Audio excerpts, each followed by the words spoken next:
हमारी ये पढ़ाई बुद्धि की है ना। वैसे भी हम सब कुछ बुद्धि से ही करते हैं, है ना। लेकिन जब आत्मा देह अभिमान में होती है तो बुद्धि की ग्रहण शक्ति कुछ और होती है, वो दूसरी चीज़ें धारण करती है।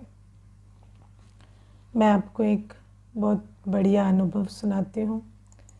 एक बार एक भाई आए सेंटर पर, तो मुझे कहते हैं कि मैं बीके का कोर्स कर चुका हूँ और कुछ दिनों तक मैंने मुरली भी सुनी थी, पर मेरे जीवन में बहुत कष्ट हैं, प्रॉब्लम्स हैं, उनका कुछ निवारण नहीं हुआ, तो मैं इस दुख से कैसे छूटूं। तो मैंने उसको कहा कि आप भोजन शुद्ध करें, अमृत वेला करें। तो फिर वो मुझे कहते हैं कि मुझे कैसे प्रूफ मिलेगा कि भोजन शुद्ध करने से, अमृत वेला करने से मेरी प्रॉब्लम्स हल हो जाएंगे, है ना। मुझे प्रूफ क्या है कि उससे कुछ पुण्य बनता है या कुछ अच्छा होता है। कैसे पता चलता है कि भोजन शुद्ध किए? मैंने भोजन शुद्ध किया था लेकिन मुझे कुछ फील नहीं हुआ। मैंने अमृत वेला किया, मुझे कुछ फील नहीं हुआ तो मैंने छोड़ दिया। तो मैंने कहा कि आप मुझे पहले तो, जैसे आपने मुझे प्रूफ मांगा कि भोजन शुद्ध करने से, अमृत वेला करने से पुण्य का खाता जमा होता है, नहीं, इसका मैं आपको प्रूफ दूं, तो पहले आप मुझे प्रूफ दो कि आप दुखी हो। मुझे तो आप ऊपर से ठीक ठाक लग रहे हैं, आपके शरीर पे कोई चोट नहीं है, कोई प्रॉब्लम नहीं है। क्या प्रॉब्लम है? घर बसा हुआ है, पैसे आ रहे हैं, सैलरी है, शरीर भी ठीक ठाक दिख रहा है, तो अपेरेंटली तो आप मुझे दुख का प्रूफ दे सकते हो कि आपको दुख है। तो वो कहते नहीं, मैं फील करता हूँ ना। तो मैंने कहा अब ये जो आप फील करते हो, अब ये जब आपने वो कर्म किए जिससे आज आपको ये दुख भोगना पड़ रहा है, तब आपको रियलाइज़ हुआ था कि इन कर्मों से मेरा दुख का खाता बन रहा है? तब आपको फीलिंग आई थी? ये तो दुख आने के बाद फील हो रहा है ना। जब वो कर्म कर रहे थे जिससे दुख का खाता बन रहा था, क्योंकि ज़रूर कुछ किया है तब तो आज दुखी है ना, तो वो कर्म करते वक्त फीलिंग आई थी? तो कहते नहीं। तो मैंने कहा फिर अच्छे कर्म करते वक्त आपको क्या ऊपर से बारिश होनी चाहिए? अच्छे कर्म करेंगे तो भी क्या फीलिंग आएगी? कुछ नहीं आएगी। बस जैसे हम विकर्म करते चले जाते हैं, दुख का खाता बनता है, फिर जब वो दुख का खाता सामने आता है तो हमें पता चलता है कि अच्छा हमने कुछ तो किया है, तभी तो ये दुख का खाता सामने आ रहा है। तो ऐसे ही जैसे हमें पाप कर्मों का ज्ञान नहीं होता तो हम देहाभिमान वश कई पाप कर्म करते हैं। उस पाप कर्म को करते वक्त तो हमें कुछ खराब फीलिंग थोड़ी आती है, हम तो अच्छा ही फील कर करके करते ना, तभी तो करते चले जाते हैं। लेकिन फिर जब उसका रिजल्ट सामने आता है तो हम कहते हैं अच्छा मेरे कर्मों में कुछ प्रॉब्लम है, इसीलिए आज हम इतना दुख भोग रहे हैं। तो फिर उसका निवारण हो, उस कष्ट से छुट्टी मिले, तो इधर धक्के खाते हैं, उधर धक्के खाते हैं, ये होता है। लेकिन जब हम करते हैं तो पता नहीं चलता ना। तो ऐसे ही जैसे अज्ञान हमसे पाप कराता चला जाता है, फिर वो पाप का खाता जब सामने आता है तो फील होता है। ऐसे ही पुण्य भी पता नहीं चलता करते वक्त, है ना। हम अमृत वेला करते हैं, आधा सोते हैं, आधे जगते हैं, पता थोड़ी चलता है कि कुछ जमा हो रहा है।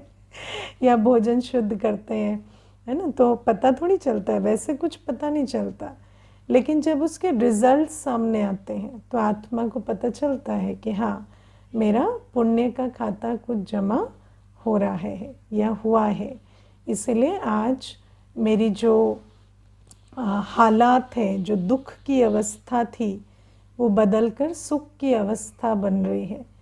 कई बार ऐसा भी होता है दुनिया में कि सरकमस्टेंसेस अनुकूल है। आजकल कई व्यक्ति ये मुख से बात कहते हैं कि कारण कोई नहीं है, बात कोई नहीं है, वजह कोई नहीं है, कोई बीमारी नहीं है, कोई ऐसे संबंध में भी प्रॉब्लम नहीं है, कोई खास कारण नहीं है। अगर आप मुझे पूछें तो मेरे से ज़्यादा सिचुएशन कईयों की ख़राब है, लेकिन हम दुखी बहुत हैं, है ना। तो ऐसे ही कई बार ऐसा भी होता है कि जब पुण्य का खाता होता है तो सिचुएशन सारी ठीक है या सिचुएशन बिगड़ी भी हुई है, तो सिचुएशंस में प्रॉब्लम नज़र आएगी, लेकिन आपको दुख की अनुभूति नहीं होगी, क्योंकि दुख और पाप कनेक्टेड हैं।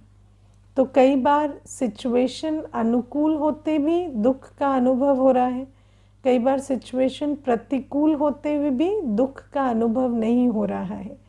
तो ये सारी पाप पुण्य की बातें हैं जिसको कोई बाहर से कुछ पता नहीं लगता। मैं तो कभी कभी विचार करती हूँ कि जब हम किसी के सम्मुख बैठते हैं, है ना, तो देखने में क्या आता है, एक शरीर, है ना, बस एक शरीर सामने क्या दिखाई दे रहा है, एक शरीर।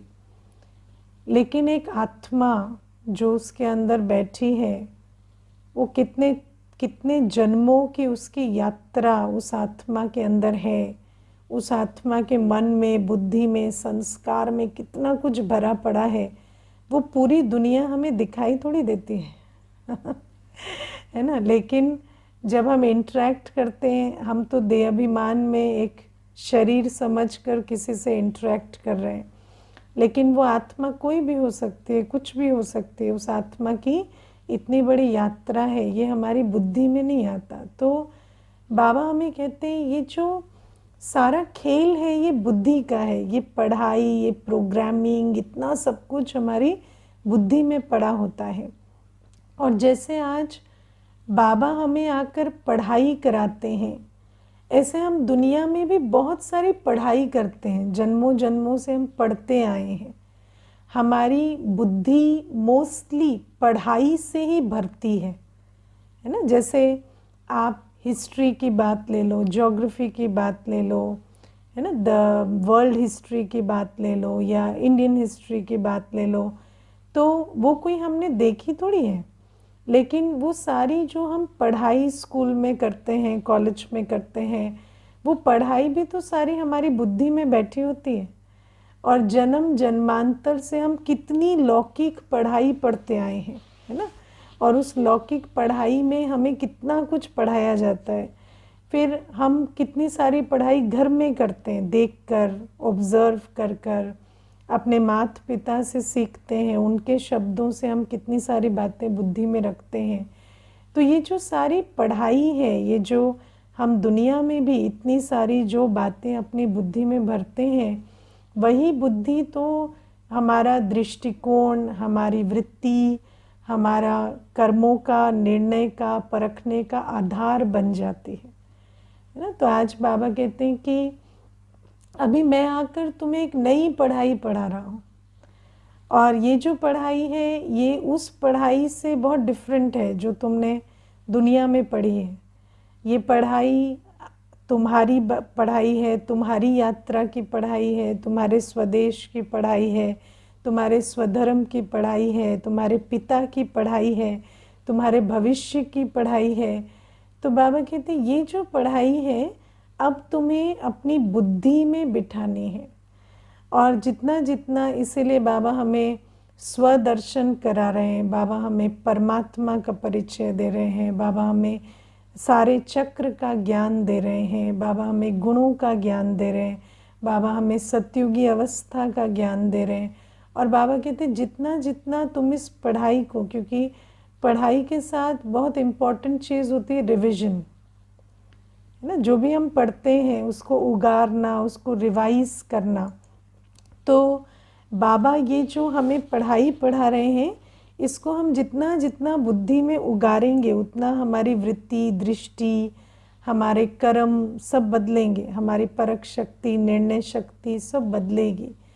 तो बाबा हमें कहते हैं इस पढ़ाई पर हमें बहुत ध्यान देना है, इसी पढ़ाई को हमें बुद्धि में चलाते रहना है, इसी पढ़ाई में अपनी बुद्धि को बिजी रखना है, क्योंकि ये सारी बात बुद्धि की है ना। तो ये जो बुद्धि है, जो देखती है, समझती है, परखती है क्या चल रहा है, बुद्धि बताती है ना। आप एक सीन देखते हैं, आप एक सीन देखते हैं, लेकिन उस सीन में चल क्या रहा है ये कौन बताता है?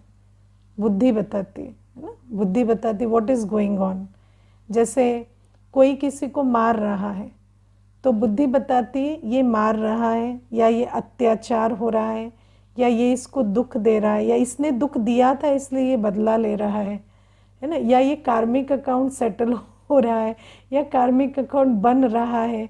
कोई भी इंटरप्रिटेशन जो आप करते हैं एक सीन का, एक व्यवहार का, वो सब कुछ बुद्धि करती है ना। अभी ये ज्ञान सुन के ऐसे ऐसे सिर कौन हिलाती है? बुद्धि, है ना। बुद्धि कहती है हाँ ये बात ठीक है ना। या कभी कभी बुद्धि बुद्धि को कन्फ्यूजन होगी ना, तो एक्सप्रेशन ऐसे हो जाता है, ये क्या बात कह दी दीदी ने, ये अजीब सी बात, ये मेरी बुद्धि में नहीं बैठी।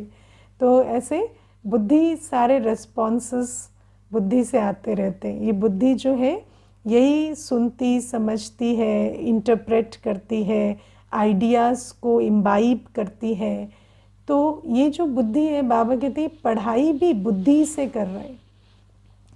और बाबा कहते हैं ये पढ़ाई हम बुद्धि से करते हैं, और ये पढ़ाई बुद्धि को भी दिव्य बुद्धि बनाती है। तो दोनों चीज़ है ना, सब कुछ दुनिया में साइक्लिकल है। तो यहाँ भी ज्ञान में भी सारी चीज़ें साइक्लिकल है। बुद्धि से पढ़ते हैं और पढ़ाई बुद्धि को परिवर्तन भी करती है।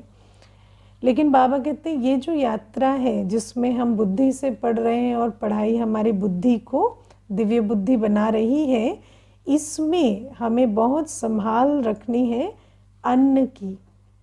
और गृहस्थ व्यवहार में रहते, प्रवृत्ति में रहते, बहुत युक्ति से चलना होता है। अब कई बार ये जो गुह्य बातें हैं, ये कर्म की गति, गुह्य कर्म की गतियाँ जो बाबा हमें समझाते हैं ना, ये हमारा लॉजिकल माइंड नहीं समझता। जैसे उस भाई ने मुझे पूछा ना कि जब हम भोजन शुद्ध करते हैं तो ऐसा क्या हो जाता है ना। लेकिन हम इस बात को वैसे नहीं समझ सकते। लेकिन मैं आपको हमने प्रैक्टिकल जीवन में देखा, जैसे बहुत अच्छा मनुष्य जो है वो अच्छा ज्ञान में चल रहा है ना, आत्मा को सारा ज्ञान समझ आ रहा है, बुद्धि भी काम कर रही है, लेकिन लौकिक परिवार में जाएगा, अशुद्ध भोजन खाएगा। अशुद्ध भोजन माना प्याज लहसुन वाला भोजन सिर्फ नहीं, पतित के हाथ का बना भोजन। जो आत्मा काम, क्रोध, लोभ, मोह, देह अभिमान वश है, उसके हाथ का बना भोजन खाता है, उसके बाद उसका सारा सूर्य बदल गया है। वो जो बातें कर रहा है ऐसा लग रहा है पता नहीं इसने कोर्स भी किया है या नहीं। उसकी बातें, उसकी सोच, उसकी सारी परख शक्ति, निर्णय शक्ति अलग ही चल रही है। तो बाबा कहते हैं ये जो प्रभाव है, अन्न का प्रभाव, इसको हम समझ नहीं पाते। हम देह अभिमान की एक बहुत बड़ी प्रॉब्लम है, सूक्ष्मता की ताकत को समझ नहीं पाते, है ना। आज मुझे एक बहन बहुत अच्छा अनुभव सुना रही थी कि 1 वर्ष से ज्ञान में हूँ, लेकिन आत्मिक स्थिति कितनी प्रभावशाली है ये अभी समझ में आता है, कुछ समय से, है ना। लेकिन मैं समझती हूँ आप बहुत लकी हैं जो अभी भी समझ में आ रहा है ना। सालों साल तक भी नहीं समझ आता।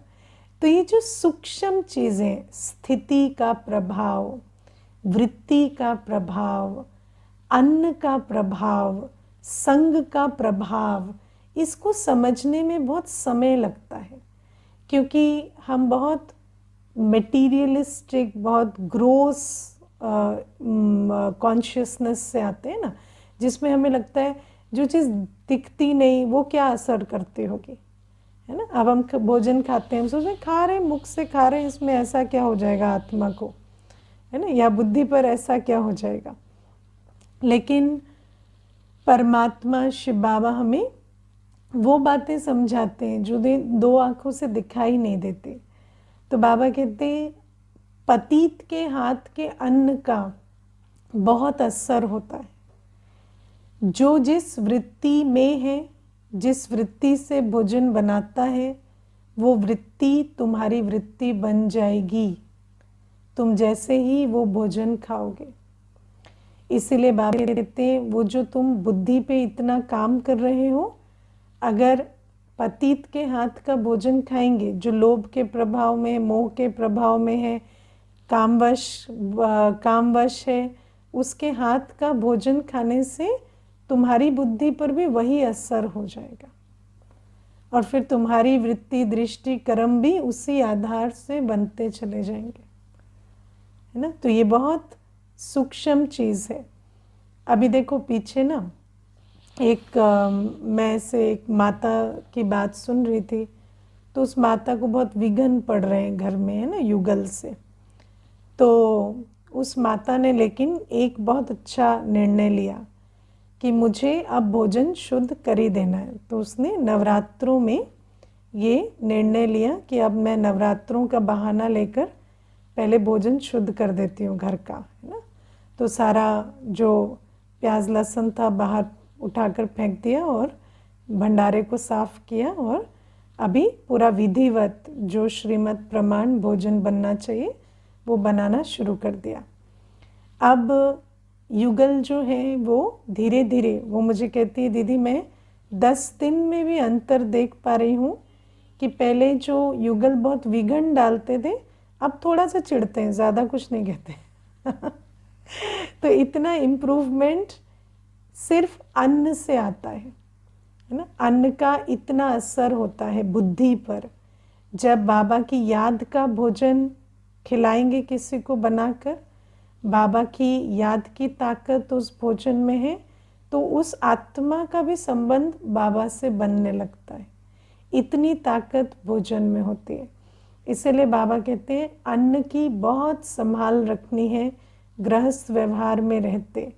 अन्न सिर्फ ऐसा नहीं है कि जैसा अन्न वैसा मन, मन तो है ही, लेकिन बुद्धि, परख शक्ति को, निर्णय शक्ति को अन्न प्रभावित करता है। अन्न कर्मों को प्रभावित करता है, क्योंकि जैसा अन्न खाएंगे वैसी बुद्धि बनेगी, वैसे कर्म करेंगे। तो बाबा कहते हैं इतना हमें अन्न की संभाल प्रवृत्ति में रहते करनी है, क्योंकि प्रवृत्ति में सबसे बड़ी चीज़ क्या होती है? भोजन की लेन देन करते हैं ना सभी। जो लौकिक व्यवहार में इसको बहुत अच्छा मानते हैं, है ना। किसी को कॉफ़ी पिलाओ, किसी को चाय पिलाओ, किसी को खाना बना के खिलाओ, किसी को कुछ। तो अन्न एक दूसरे के यहाँ खाना पीना, इसको बहुत व्यवहारिक समझते हैं या अच्छा समझते हैं, व्यवहारिकता समझते हैं इसे। लेकिन बाबा कहते हैं तुम्हें बहुत युक्ति से चलना है, अन्न की संभाल करनी है। फिर बाबा कहते हैं और भी युक्ति लगानी है, पवित्र रहना है ना। तुम्हें गृहस्थ व्यवहार में रहते पवित्र रहना है। पवित्रता मुख्य है। जहाँ पवित्रता नहीं है वहाँ बुद्धि कभी आत्मिक स्थिति में, बुद्धि बल ऐसा नहीं होगा कि आत्मा जो है वो जिसको आप कहेंगे तीसरे नेत्र के आधार से देखे या सुने। बुद्धि का ताला बंद हो जाता है जब देह अभिमान आएगा, और देह अभिमान काम विकार से बहुत पक्का हो जाता है। तो बाबा कहते गृहस्थ व्यवहार में रहते पवित्र ज़रूर बनना है, बहुत युक्ति से चलना है। लेकिन बाबा कहते अगर इतनी भी नौबत आ जाती है कि कोई मार पीट के निकाल दे, तो बाबा कहते बर्तन मांज कर भी पवित्र रहना चाहिए। इतना पवित्रता का महत्व है। लेकिन बाबा इसमें एक बात जो समझाते हैं वो क्या है ना, देह अभिमान। देह अभिमान नहीं होगा, संपूर्ण देही अभिमानी होंगे, तब सोचेंगे कि पतित नहीं बनेंगे। लेकिन हम भले विकार में जाना पड़ा तो बर्तन मांज लेंगे, लेकिन पतित नहीं बनेंगे। तो इतना कौन सोचेगा? जो बिल्कुल देही अभिमानी होगा, जिसको समझ आएगा फायदा नुकसान यात्रा सब आत्मा की है। अगर आत्मा का नुकसान हुआ तो सब कुछ गया। वही इतना पक्का निर्णय ले सकेगा, इतनी हिम्मत दिखा सकेगा। आप देखो कि देह अभिमान में बहुत भय होता है देह अभिमान में कितने तरह का भय होता है, कभी सोचते हो? आज बाबा अंडरलाइन कराते हैं ना कि आत्मा अविनाशी है। अविनाशी माना उसको कोई भय नहीं है ना। आत्मा मान अपमान, हानि लाभ, निंदा स्तुति, जय पराजय, यश अपयश, जीवन मृत्यु सबके परे है। लेकिन आत्मा देह अभिमानवश कितने चक्करों में रहती है ना। आप कभी अपने आप से पूछना, है ना, कोई घर से निकाल देंगे तो क्या हो जाएगा? कोई इंसल्ट कर देंगे क्या हो जाएगा? कोई बदनाम कर देंगे क्या हो जाएगा? लेकिन मनुष्य कितनी चीज़ों से डरता है। देह अभिमान में मनुष्य को माया दो रूप से, इच्छा और भय दोनों से बहुत तंग करते हैं। तो बाबा आज हमें कहते हैं इतना देही अभिमानी हो, इतना निर्भय हो, शेर की सवारी करे, है ना। शेर की सवारी करना माना इतना निर्भय होना कि कोई भी बात आ जाए मुझे भय न लगे कि मैं श्रीमत का पालन करूं तो ये हो जाएगा, है ना। श्रीमत पर चलने में कभी पीछे कदम ना हो, तब कहेंगे हाँ ये शिव शक्ति है ना। बाकी वैसे इतना करेज दिखाने की कोई ज़रूरत नहीं। मैंने पहले भी एक बार सुना है ना, एक बार एक भाई था, तो उसका वो और उसका बेटा छत पे खेल रहे थे, तो उसका बॉल, है ना, दूसरे छत पे गिर गई, दूसरे साइड वाले छत पे। तो ये भाई कहता है बेटा तू चिंता मत कर, तेरा बाप अभी जवान है। और उसने कूदा मारा दूसरे की छत पर। तो कूदा मारा तो बीच में जो गड्ढा था ना, गैप था, उसमें नीचे गिर गया और हड्डियां टूट गई। ठीक है, तो फिर बात जब मेरी हुई तो मुझे कहता है पर बाबा तो कहता है ना हिम्मत दिखानी चाहिए, है ना। तो ऐसे तो ये वाली हिम्मत नहीं हाँ, कि हम छत से कूद जाएंगे, हम ये कर लेंगे, है ना, ये हिम्मत नहीं। एक बार मुझे एक और बढ़िया बात बताती हूँ। एक बार एक भाई मुझे कहता है कि मेरा एक फ्रेंड है, तो उसको भूत बाधा हो रही है। तो वो कहता है कि उसके यहाँ कोई आत्मा ने डेरा डाल दिया है, तो मैं उसकी मदद करूं। तो मैंने कहा और आप मदद कैसे करेंगे? तो कहता है कि मैं जाऊंगा वहाँ, बैठूंगा और ललकारूंगा कि मेरा कुछ कर सकते हो तो करो, मैं शिव पिता की संतान हूँ। तो तो मैंने कहा और अगर ललकार के वो आ गई तो क्या करोगे? तो कहता ऐसा थोड़ी हो सकता है दीदी, मैं शिव बाबा की संतान हूँ। तो मैंने कहा नहीं नहीं, मैं वो नहीं कह रही हूँ, मैं ये पूछ रही हूँ कि अगर आ गई तो क्या करोगे? तो 15 मिनट तक मुझे कहता रहा आएगी नहीं। तो मैंने कहा देखो हाल क्या है आपका, हाँ आएगी नहीं उस पे इतना पक्का हो कि आ गई तो क्या करना है, वो प्लान भी नहीं है आपका। लेकिन आपको इतनी हड़बड़ी लगी हुई है कि मैं जाकर उसका निवारण कर दूं। तो मैंने कहा आप चुपचाप बैठो और उसको बोलो कि वो योग लगाए, है ना। या अगर उसको आपको लगता है कि कोई और मदद चाहिए तो वो दे दो, लेकिन ये हिम्मत हमें नहीं दिखानी होती। बाबा कहते हैं ये हिम्मत नहीं होती। कई बार हम ये शब्द सुनते हैं ना हिम्मत, तो हमें लगता है ये वाली हिम्मतें दिखानी होती। बाबा कहते नहीं, हिम्मत माना श्रीमत पर चलने में हिम्मत। बाबा ने मुझे जो पवित्रता की मत दी है, बाबा ने मुझे जो योगी बनने की मत दी है, बाबा ने जो मुझे अन्न की पवित्रता, संग की पवित्रता, ब्रह्मचर्य का व्रत, जो भी बाबा ने मुझे बताया है, उसमें जो भी चैलेंजेस आते हैं, जो भी बातें आती हैं जहाँ पर मुझे लगता है ऐसा किया तो ये नाराज़ हो जाएंगे, वो क्या करेंगे, कहीं ये छूट जाए वो छूट जाए, है ना। कई बार कुमार कुमारी होते हैं तो माता पिता कहते हैं हम तुम्हें प्रॉपर्टी नहीं देंगे, है ना। या युगल होंगे तो कहेंगे हम आपको छोड़ देंगे। तो घबराना नहीं है। बाबा कहते तुम शिव शक्ति हो, है ना। तो बाबा कहते निर्भयता होनी चाहिए, देही अभिमानी अवस्था हो कि मैं आत्मा हूँ, शिव शक्ति हूँ, देही अभिमानी अवस्था हो। लेकिन देवियों को देखा है ना, सिर्फ तलवार नहीं होती हाथ में, है ना। सिर्फ तलवार लेके, सिर्फ देवी गुस्सा चेहरा में रखे और सिर्फ तलवार चलाए तो अच्छी लगेगी देवी? नहीं। तो देवियों के हाथ में दिखाते हैं तलवार भी है, तो त्रिशूल भी है, तो वरदानी हस्त भी है, तो कमल पुष्प भी है, तो चेहरे पर मुस्कान भी है ना। तो बाबा कहते हैं इस प्रकार से हिम्मत रखनी है। हिम्मत ऐसे नहीं रखनी है कि हमारी आंखें लाल हो गई हैं और हमें क्रोध आ रहा है, ऐसे वाली हिम्मत नहीं। हिम्मत रखनी है कि भय नहीं लग रहा, और भय नहीं लग रहा माना हमारा स्वरूप कैसा हो, बहुत शीतल, बहुत सौम्य, प्रेम स्वरूप, शांत स्वरूप, वरदानी स्वरूप, है ना। तो ऐसा हमें शिव शक्ति बनना है। बाबा कहते हैं देही अभिमानी रहो, मैं आत्मा हूँ, अविनाशी हूँ, और मैं किसकी हूँ, किसकी श्रीमत पर चल रही हूँ, शिव बाबा की।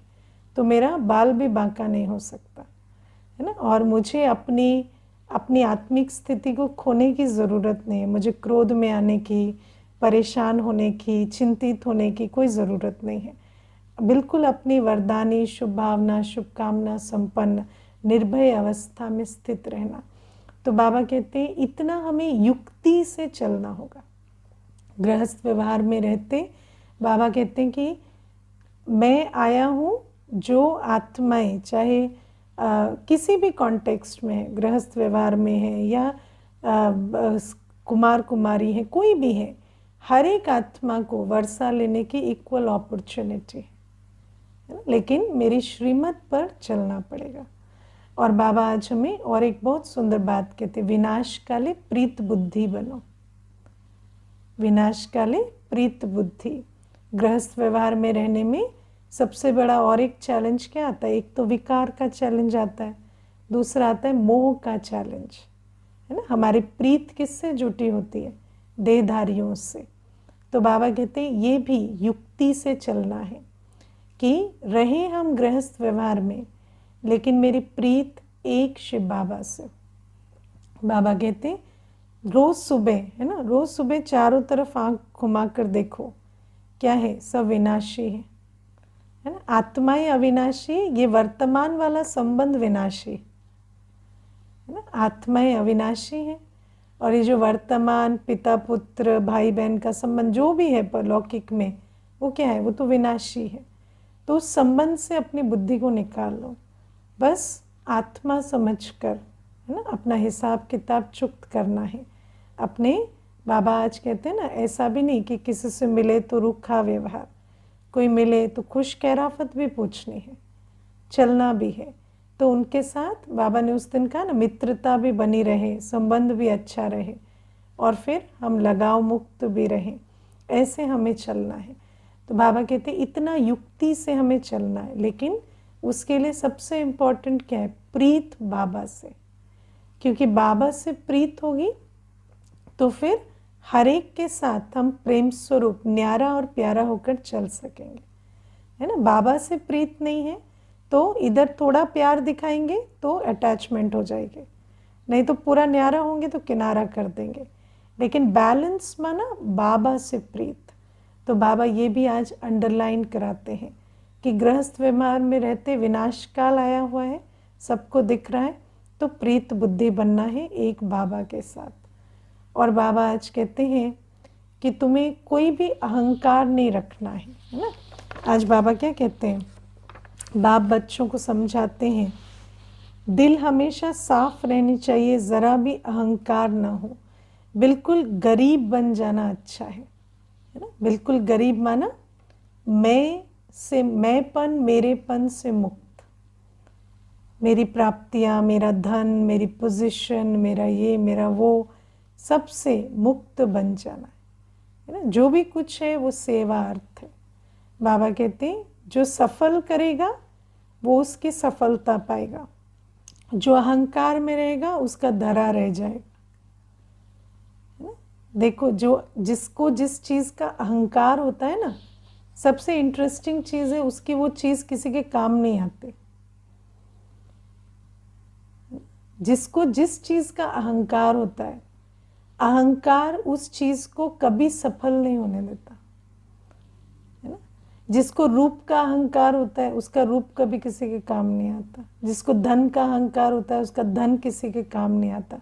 जिसको बुद्धि का अहंकार होता है उसकी बुद्धि भी कभी किसी के काम नहीं आती। वो क्या करेगा, मैं क्यों करूं, मैं बुद्धिवान हूं, मैं ही क्यों करूं, मैं ही क्यों करूं, करते करते वो बुद्धि को ही नाश कर देगा।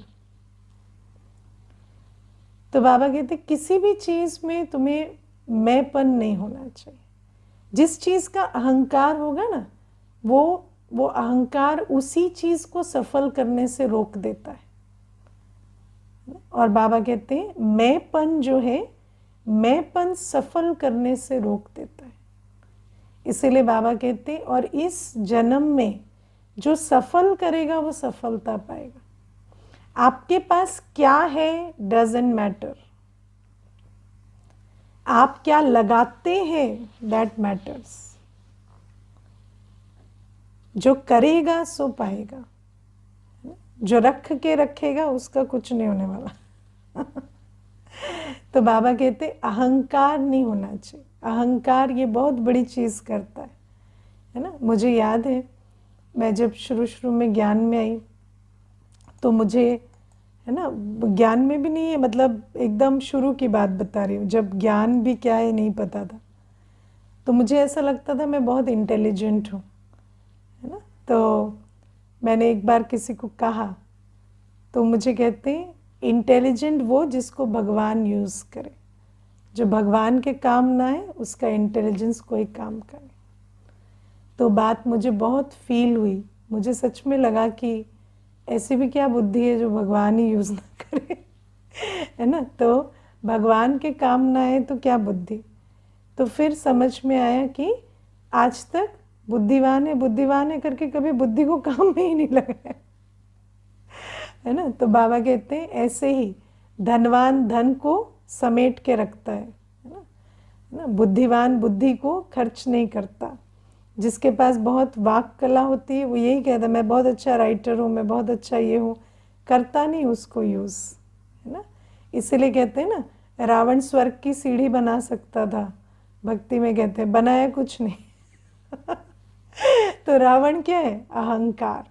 तो ये अहंकार नहीं रखना है ना। मेरे पास ऐसा है, ऐसा है, ऐसा है ना। कई ऐसे होते हैं सेंटर पर भी आएंगे ना तो कहेंगे हम धनवान हैं, हमें सम्मान दो, है ना। तो आप सफल थोड़ी करते हो, कोई यज्ञ की सेवा थोड़ी करते हो जो हम आपको सम्मान देंगे, है ना। जो गरीब बच्चे यज्ञ चलाते हैं उनका सम्मान है, आपका क्या सम्मान है ना। तो बाबा कहते हैं इसीलिए ये समझना है कि हमारी दिल इतनी साफ होनी चाहिए, दिल में मैंपन मेरापन नहीं होना चाहिए। ये मैंपन आया तो इसका मतलब गृहस्थ व्यवहार में, और गृहस्थ व्यवहार में ये मैंपन बहुत होता है क्योंकि हम हर कोई गृहस्थ व्यवहार में तो मैं ही चलता है ना। वो कहेगा मैं तो कहेगा मैं, है ना। वो कहेगा मैं बहुत ऊंचा तो कहेगा मैं कौन सा कम हूँ। तो सारे दिन मैं ही चलता रहता है। गृहस्थ व्यवहार ऐसा ही होता है, हर एक मैं के सुर लगाते रहते हैं। तो बाबा कहते हैं ऐसे प्रवृत्ति में रहते ये मैंपन को तुम्हें छोड़ना पड़ेगा, क्योंकि प्रवृत्ति बनाना माना मैंपन को बिल्ड करना। मनुष्य उसी मैंपन के लिए इतना सब कुछ करता है, ये अस्तित्व क्रिएशन, ईगो क्रिएशन, ये सारा मैंपन प्रवृत्ति में क्रिएट होता है ना। विद डिफरेंट मेथड्स से क्रिएट करते हैं, है ना। तो बाबा कहते हैं ये सारा मैंपन तुम्हें छोड़ना पड़ेगा। तब बाबा कहते हैं जब इतना करेंगे, जब ये चार बातें तो आज एटलीस्ट बाबा ने अंडरलाइन कराई, और फिर बाबा की याद, ये तो है ही रोज़ की श्रीमद् बाबा कहते हैं। तो जब इतना अटेंशन रखेंगे तब हमारी बुद्धि में पढ़ाई ठहरेगी, और तब हमारी बुद्धि यथार्थ निर्णय करेगी, परखेगी, संगम युग में कुछ वर्षा ले सकेगी। क्योंकि बाबा कहते हैं संगम युग, भगवान तो पिछली तकदीर के हिसाब से मिल गया, लेकिन अब वर्षा लेने के लिए ये सारा अटेंशन रखना पड़ेगा। मुरली वर्षा लेने के लिए बाबा सुनाते हैं, है ना। ज्ञान तो बाबा ने दे दिया, अब वर्षा लेने के लिए रोज़ बाबा युक्ति बताते हैं मुरली में कि किस प्रकार हम वर्षे के लायक बने। और आज बाबा पाप के ऊपर भी बहुत अंडरलाइन कराते हैं कि पाप छिप नहीं सकता, है ना, कुछ भी छिपा नहीं रहेगा। इसलिए बाप को बताकर माफ़ी ले लेनी है, आधा माफ़ हो जाएगा बाप को बताने से।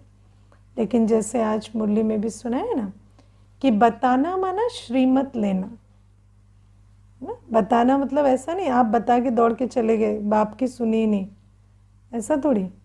हाँ, मैं बस बताने आया हूँ, सुनने नहीं आया हूँ, ऐसा। हाँ, आपको पता है ना, एक भाई था, तो ये कहानी कई बार सुनाई है। तो एक भाई था, तो उसकी युगल ज्ञान में चलती थी। तो वो बाबा उनके घर आए, ब्रह्मा बाबा। शिव बाबा तो ब्रह्मा बाबा रथ है, तो शिव बाबा भी डेफिनेटली है। तो बाबा का उनके घर आना हुआ, क्योंकि युगल ज्ञान में चलती थी और बहुत अच्छी माता थी। तो वो जो भाई था उसको आया कि इतनी बड़ी आसामी मेरे घर में बैठी है, तो जैसे भक्ति में होता है ना, कन्फेशन कर लेते हैं।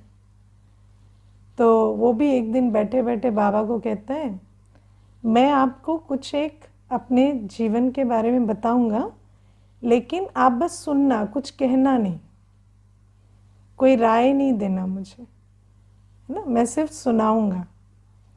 तो फिर वो बाबा ने कहा, पर श्रीमत तो बोले नहीं, राय लेनी नहीं है, बस सुनाना है। तो उसने कहा, मैं 4 चम्मच रोज लेता हूँ, है ना। तो 4 चम्मच क्या लेते हैं आप समझ गए ना। तो 4 चम्मच वो रोज लेता था, और उसके बाद वो कह के चला गया, बाबा की सुनी नहीं। तो जब उसने शरीर छोड़ा,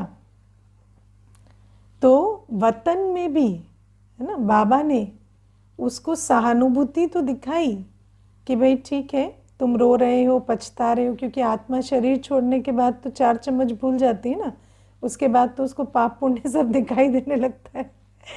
तो वो रो रहा था, दुखी था शरीर छोड़ने के बाद। तो बाबा ने उसको सांत्वना दी, लेकिन बाबा ने कहा, बच्चे मैं भी अब कुछ कर नहीं सकता, है ना। तो बाबा जो कहते हैं ना कि सुनाना है तो सुनाना है और सुनना भी है। सुनाना माना सुना के भाग जाना नहीं होता है, सुना कर सुनना भी है, और राय लेनी है और उसको इम्प्रूव करना है। क्योंकि एक गलती अनेक गलतियों में कन्वर्ट ना हो, कर्म की गति पूरी ना बन जाए, उसके लिए बाबा कहते हैं, बाबा बैठा है तो राय ले लो और फिर उसको बदलो। तो बाबा हमें कहते हैं कि इसलिए, और ये नहीं सोचो कि जो छिपा हुआ है वो छिपा रहेगा, है ना, सारे पाप सामने आएंगे। बाबा कहते हैं, पहले अकाउंट ऊपर में था, अभी यही है। सुना कि नहीं आज मुरली में, अभी यहाँ है, अभी कोई हिसाब किताब ऊपर का ऊपर नहीं रहेगा, छिपा नहीं रहेगा, सब यही सामने आएगा। इसीलिए बाबा कहते हैं, वो जो सारे हिसाब किताब का पिटारा खुले, इससे पहले तुम अभी बाबा को सुनाकर राय लेकर कुछ ना कुछ तो माफ़ी ले लो, कुछ ना कुछ सुधार कर लो। और बाबा कहते हैं, ये नहीं सोचो कि छोटी भूल है, कक का चोर सो लक का चोर। कोई भी पाप है, छोटा भी करते हैं तो भी उसका संस्कार बनता है, और वो संस्कार कल बड़ा पाप भी कराएगा। क्योंकि संस्कार जो है वो पहले छोटे रूप से कर्म में आता है, फिर धीरे धीरे वो बड़ा पाप कराता है। इसलिए बाबा ने आज कहा कि सावधान रहो। और बाबा ये भी हमें एक बहुत अच्छी युक्ति सुना रहे हैं कि पहले तो दुनिया में हमें ये नहीं मालूम था ना कि इसको चेंज कैसे करें। तो बाबा कहते हैं, अभी तो तुम्हारे पास वो ऑप्शन है कि जो भी पाप किया है वो सुनाकर राय लेकर उसको परिवर्तन कर दो। तो ये भी अपने कर्मों को बदलने की बहुत अच्छी युक्ति बाबा आज हमें बता रहे हैं। ओके, राय कैसे लेनी है। अच्छा, आज तो ब्रह्मा बाबा नहीं है, तो किसको सुनाएंगे। ब्रह्मा बाबा ने जिसको बिठाया है उसको सुनाएंगे, है ना, जो आपको निमित्त मिले हैं, आपके केस में मैं और भाई, है ना, तो हमें सुनाएंगे कि क्या पाप हुए क्या नहीं, और जो राय दी जाएगी वो लेकर चलनी। और श्रीमत हमें मुरली में भी कई राय मिलती है जैसे आज बाबा ने कहा पाप की कमाई है तो कम से कम डूबी नाव से लोहा तो निकाल लो, है ना, कम से कम उसको सफल कर लो, यज्ञ में पुण्य के कार्य में लगा दो। इस प्रकार से भी कई राय तो बाबा मुरली में भी देते हैं, तो वो भी अटेंशन देना है, क्योंकि कई बार हमारी जो सिचुएशन है, जो पाप है, उस हिसाब से बाबा हमें राय देते हैं। और कहीं कोई बात समझ में ना आए तो पूछ सकते हैं, है ना, व्हाट्सएप पे लिखेंगे, पूछेंगे तो आपको उत्तर ज़रूर मिलेगा।